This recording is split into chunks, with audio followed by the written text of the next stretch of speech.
What is up, wrestling fans? Welcome to another episode of the Smark Moment Smack Talk podcast. I am your host, as always, Tony Mango, and joining me, as always, are Callum Wiggins. Hi. And Robert D. Felice. Hello. We got a double dose of Call the Spot on the card for you guys this week because it's Money in the Bank, and we actually this year don't have the whole lingering question of who the people are and everything, so we can take care of both the women's Money in the Bank ladder match participants and the same thing for the men's. And we're going to do that in two separate videos and one podcast. And we're going to kind of break down everybody. Here are the 8 competitors from bottom to top. The same kind of things that we normally do here. But if you have not ever followed Call the Spot, we've done 18 of these in the past. Well, technically we've done more than that. But the ranking system kind of changes based off of how many people that we've got. Originally, it was 5 categories. WWE kind of screws that up a little bit here and there. So we've got 8 this time around, and here's the kind of bottom to top that we're going to go with. We've got, to balance out the equation, erased from history is the very bottom of the barrel. That is the person who is going to just be, everything that they've done is eradicated, they don't exist, and you kind of Thanos snap them, essentially.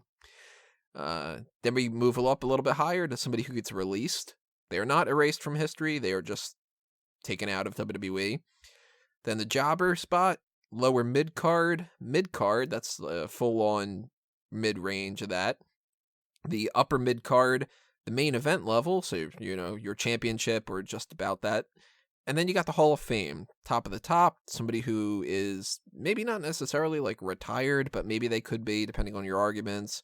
Or maybe they're above the championship. They don't need to win it anymore, that kind of a thing. And that's how we're going to break this down. We're going to do the women's participants first, and then the competitors for the men in the second section. So stay tuned for all that stuff that's happening.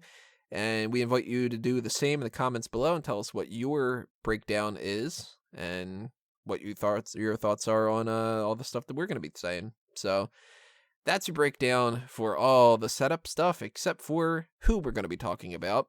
And for the women's section, we've got, in alphabetical order, Alexa Bliss, Bayley, Carmella, Dana Brooke, Ember Moon, Mandy Rose, Naomi, and Natalya. Those are the people who are going to be competing in the 2019 Money in the Bank ladder match.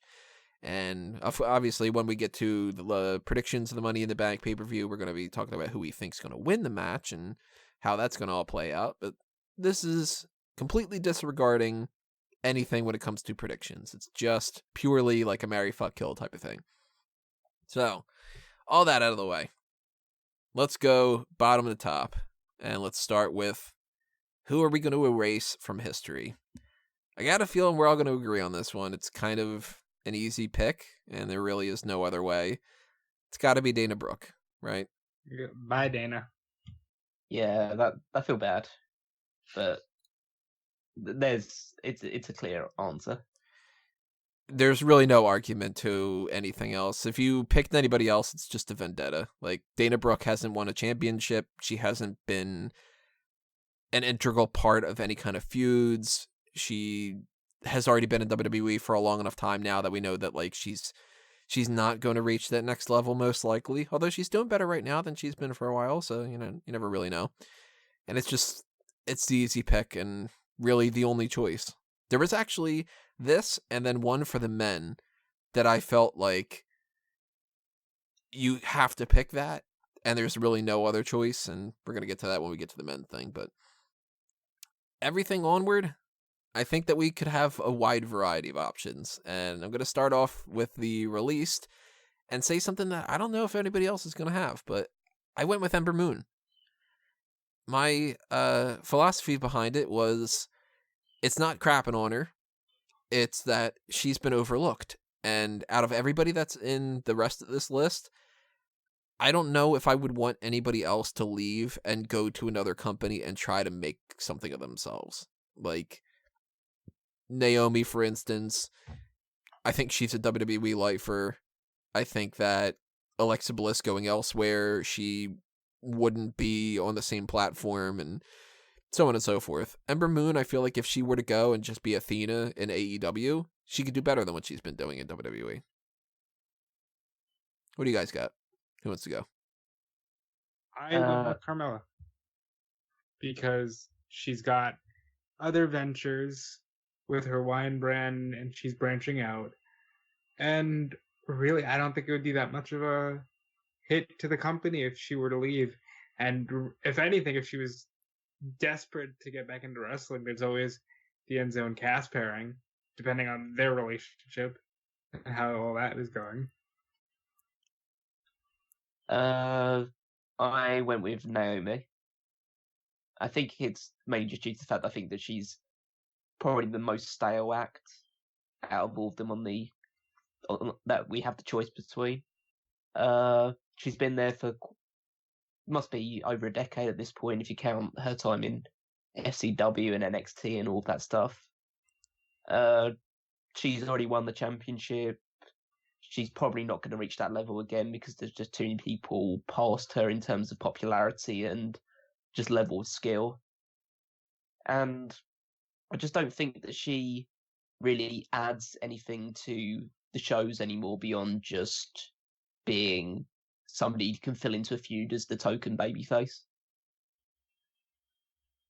But it's kind of just those sort of lines because maybe it's like sort of slightly personal in the sense of like she's probably my least favorite act out of all of them, but it's also along the lines of I get what you guys are saying about the fact they wouldn't hurt Carmella to go, or Ember Moon would make more success for time outside of WWE because they almost undoubtedly would.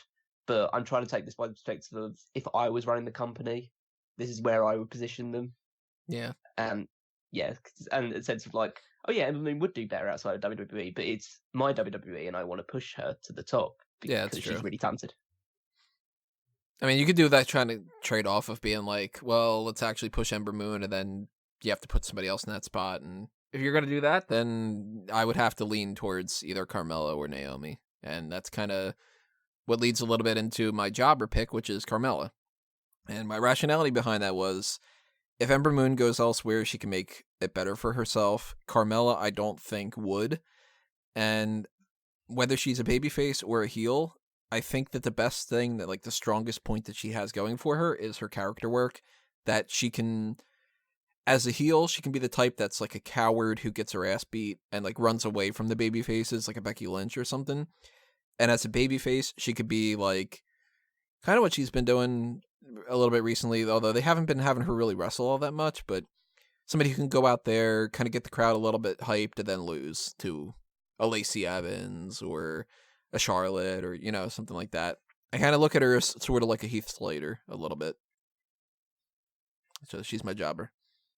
My jobber, I went with Naomi, thinking she's going to stay with the company. She is on the road with Jimmy Uso. It's just better for their relationship. She's a good hand in the ring, kind of like the babyface version of somebody like, I was going to say Tamina, but Tamina's just a jobber, not really a good hand in the ring. But she's a good babyface who can put over talent when it's time.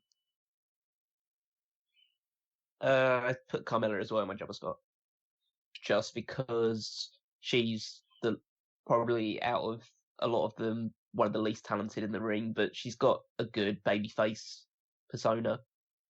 Especially recently, I think the stuff that she's been doing with R-Truth, it's made her much more likable and much more pleasant to just view. Even if it's in these like 7-second dance breaks or promo segments. But yeah, she could just be a lovable babyface that gets beaten up by a nasty, like giant heel. She could probably take that beating pretty well. And then she's proven in the past that if she does want to be a heel, she can do it pretty well in some sort of like chicken shit capacity. As long as she's not champion again, then that's fine. But that's why she'd be a jobber. Yeah. Because jobbers don't become champion unless you're Jinder Mahal or Carmella or John McEnroe. Swagger. No, Swagger was never really like a jobber. They pushed him. Yeah. I'm trying to think of just some other ones. There's been plenty. The B team. Yeah. Or they became tag champs. Santino. He never became world champion, but Intercontinental. David Arquette.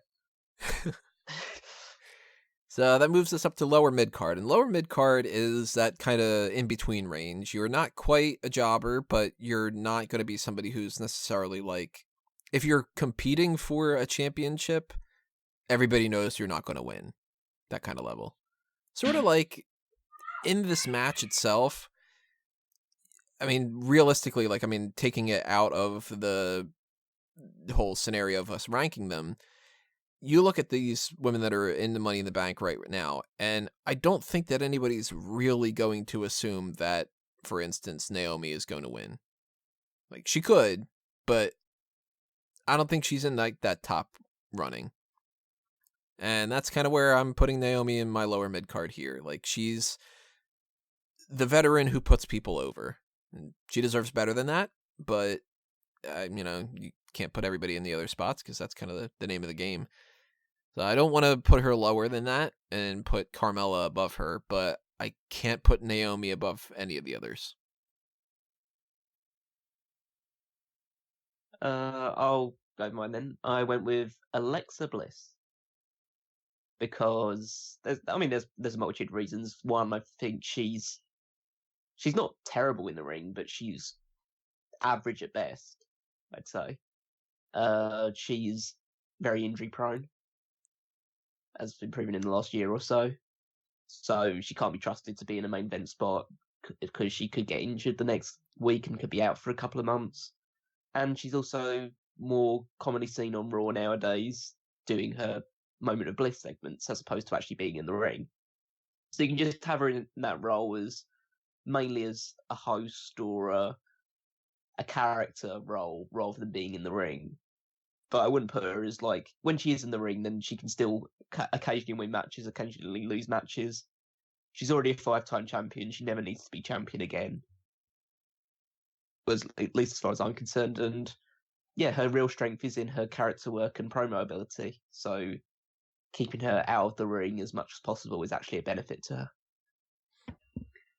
I went with Mandy because I don't think she's ready for any kind of major singles run, and she's almost the heel equivalent to what I was saying about Naomi. If they don't push her to the moon, she can be a good heel who gets heat, on the mic and then loses to Io Shirai or whoever the next big babyface they're trying to build is. See, that's where I gave her the next highest spot, the mid-card spot. She's good enough to be featured, but not good enough to be that perpetual put the belt on her and give her a bunch of responsibilities type. Yeah, I followed the same thing with putting Mandy Rose in the mid-card spot. I think she's better in the ring than Alexa, which is a benefit to her. But other than that, they're very similar in terms of look, style, sort of the same sort of heel attitude that they take. So in that sense, they're comparable. I think Mandy Rose's ceiling is a bit higher, which seems odd because Alexa Bliss has already been champion multiple times and is pretty much one of the faces of the women's division. But Mandy Rose could do that and also add the actual in-ring ability on top of what Alexa Bliss already offers. And even though she's not as strong on the microphone, I think she could definitely be pushed towards the title a lot more fittingly. And yeah, so she's not ready quite a second, but she needs to be featured more and be on that journey upwards. And I would use those exact words to describe Ember Moon. Somebody who I think, if utilized properly, can be a great asset to the women's division. I'm looking forward to seeing what she does on SmackDown. But she's not there yet. She needs to be rebuilt almost because her Raw run was garbage. So rebuild her and start getting her ready for the upper mid card and the main event. So it's interesting because now we're down to the final three, and Callum still has Ember Moon on the board. Two of us still have Alexa Bliss on the board. All three of us still have Bayley. All three of us still have Natalya. And was it one more Naomi, I think? No, we all said Naomi.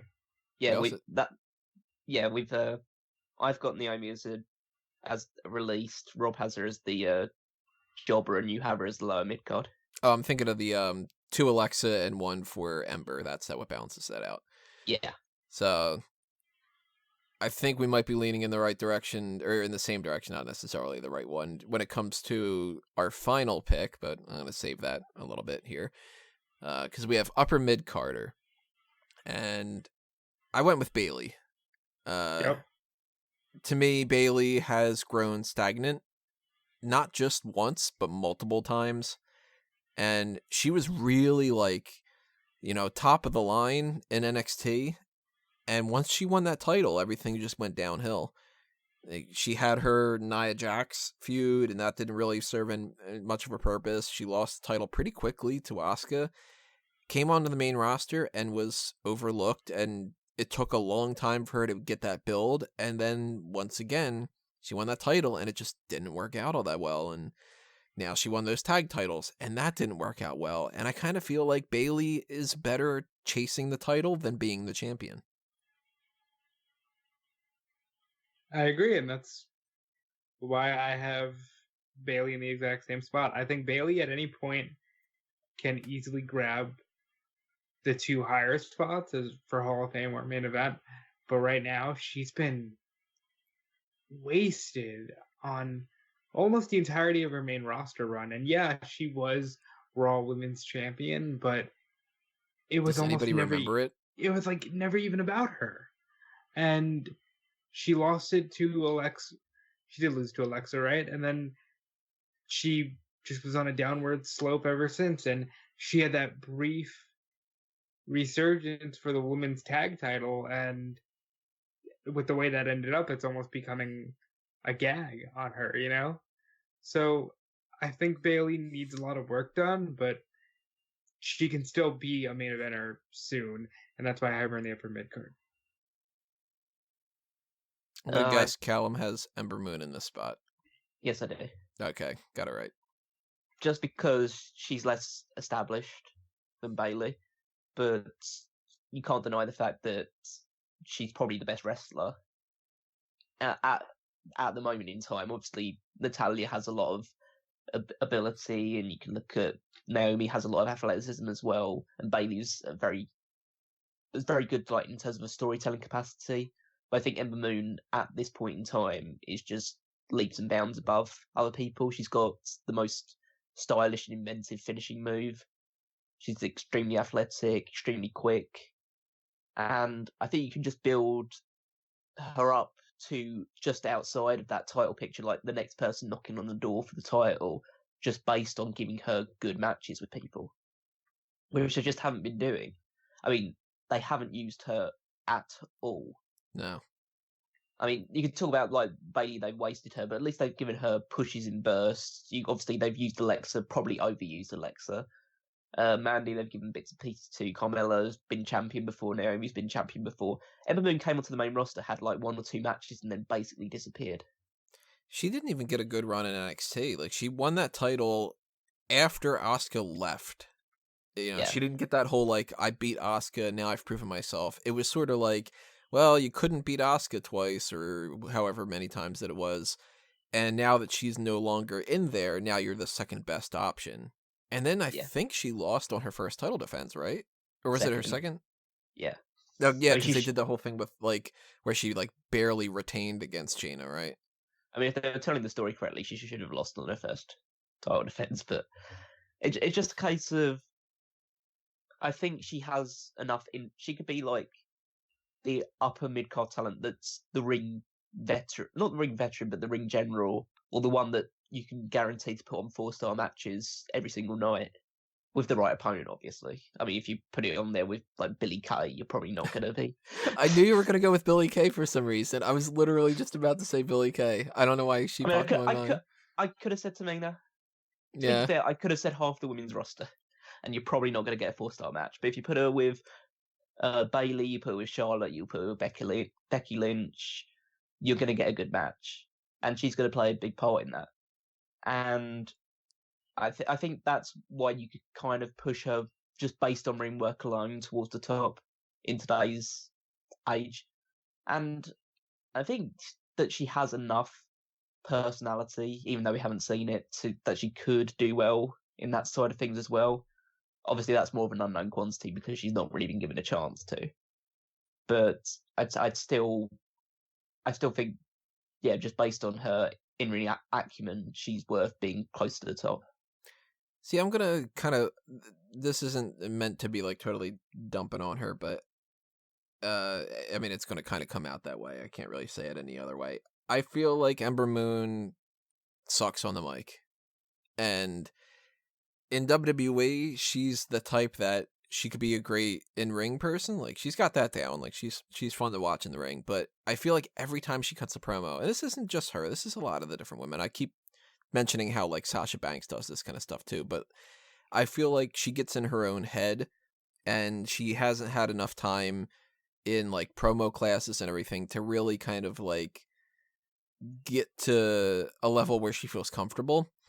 And when she cuts these promos, everything's like, let me just bob my head back and forth and repeat whatever crap they want me to repeat. And I hate it when Ember Moon talks. I want her to not be the talking type. And if she does that and she just, like, you know, goes out there and she wrestles, WWE's not necessarily the best fit for her. And I feel like that is why I put her in the AEW, release her and make her go elsewhere kind of thing. Because then again, we don't know how AEW is going to work, but I kind of look at AEW as being more, let's go out in the ring and have good matches and not be the entertainment side. Whereas WWE is more like Alexa Bliss being the type where she's not the best in the ring, but damn, can she cut a promo? You know what I mean? Like, that's my flaw with the pushing Ember Moon to the top type thing. I think she's got a ceiling past the whole, like, you're going to ring, but now we need you to be a character. I mean, I think that's fair in the sense of if you're just looking at this as in we're still we once we make all these changes or whatever, we're living in like the WWE that it is currently. Whereas if you live in the fantasy WWE, which I'm trying to create in my mind, they're able to just be their own characters, and instead of being given 2 pages of script they have to learn word for word, they're just given cliff notes and able to say whatever they want alongside. And then maybe she's still terrible at promos, but I think essentially the WWE style of things, or the way that they present promos, and this is obviously a huge topic which we won't go into because we could be here all night, it's just a sense of that style of promo delivery, or the way they teach people to do promos, just inherently makes most people bad at promos. And only a few people are able to get away with it just because they're not really wrestling promos, they're actors doing wrestling stuff. Yeah. And I get what you're saying as far as, you know, release her and send her to AEW, but I would much rather be able to see her on a more frequent basis because she's really good. She's one of my favorite female wrestlers, and I think that given the right opportunity, she'll do great in WWE. If there was a change in philosophy, she totally would. I just kind of look at that as being like, I'm kind of stuck. Let me move these people around the card. And sometimes fantasy stuff. I mean, you know, we're not tying anybody to anything here. So we have the main event and the Hall of Fame spots left, and we have some of the same people. And I'm going to venture a guess and say I think I know how everybody's going to play this out. Because 2 of us have Alexa Bliss left. All of us have Natalya left. I'm thinking that Rob and I have the same. And Callum, I think you have Bayley for main event, Natalya for Hall of Fame. And I think that Rob and I have Alexa for main event and Natalya for Hall of Fame. Correct. Have you ever thought of making work on the circuit as a mind reader? Yeah.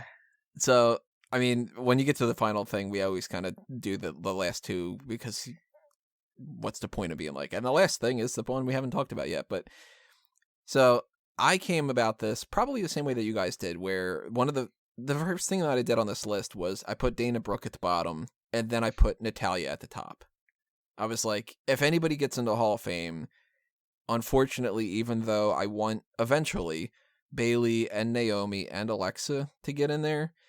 And hopefully Ember Moon gets a career enough to be able to do that. And the same thing for, I hope that for Carmella. And I even hope that for Dana Brooke if she does well enough. But if I had to put one of them in the Hall of Fame and nobody else could go in, it has to be Natalya.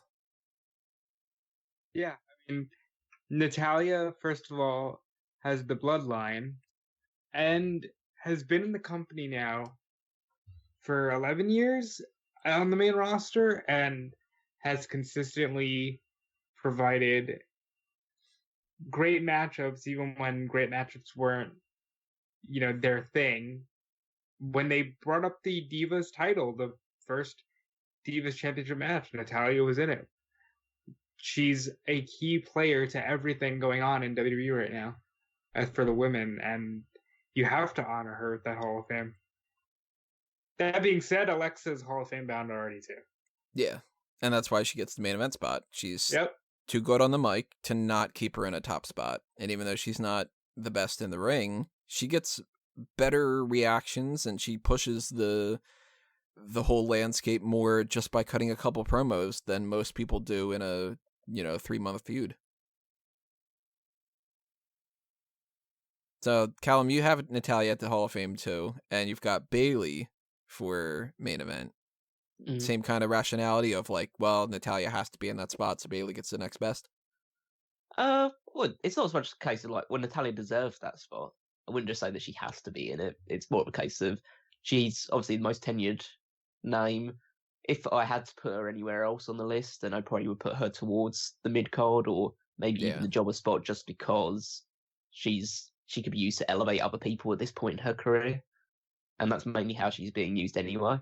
But I think, she has the years put in, the championship wins, the skits, good, bad, or indifferent. She's been involved in basically any capacity, and she's also even beyond the lifer in terms of WWE, in the fact that she'll probably end up the female head trainer at NXT at Full Sail University at some point. She should. Yeah, so she'll be an integral part of the Performance Center for years to come at this point. Either that, or she'll find a similar role in a different organization if WWE for some reason decide they don't want her, which they'd be probably insane to do, but they're not known for being sane. So, and the reason why I put Bayley in the main event is because NXT has proven that with the right story, with the right arc surrounding her, she could be the top babyface in any promotion. Obviously, in today's WWE, it doesn't work, and they've done too much damage to her to make it even a remote possibility at this point. But you still get little signs like that promo that she cut against Charlotte and Becky from last week's SmackDown, where people really got behind her. They made her.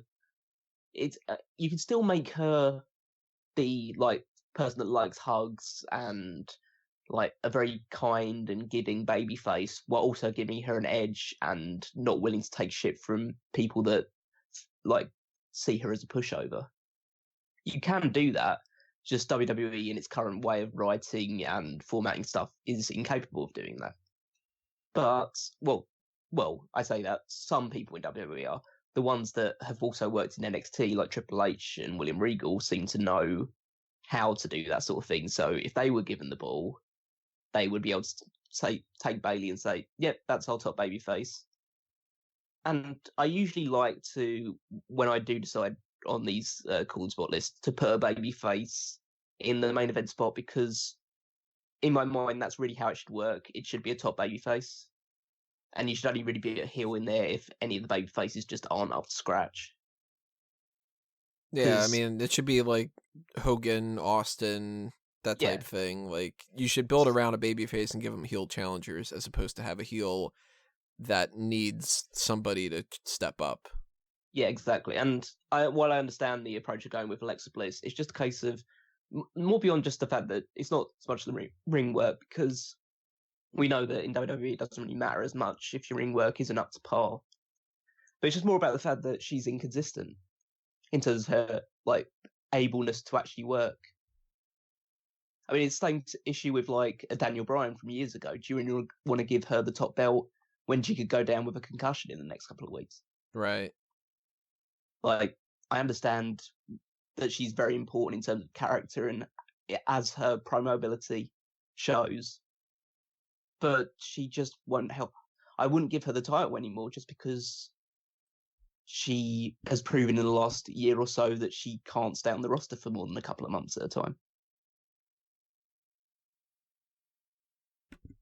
Yeah, I mean that's as good of a means to kind of get around that as you can possibly go with, and different scenario if like, say if I could like pitch in the fantasy world that we can repackage Bayley, then I'd probably switch him. I'd probably put Alexa Bliss in the upper mid card and Bayley in the main event.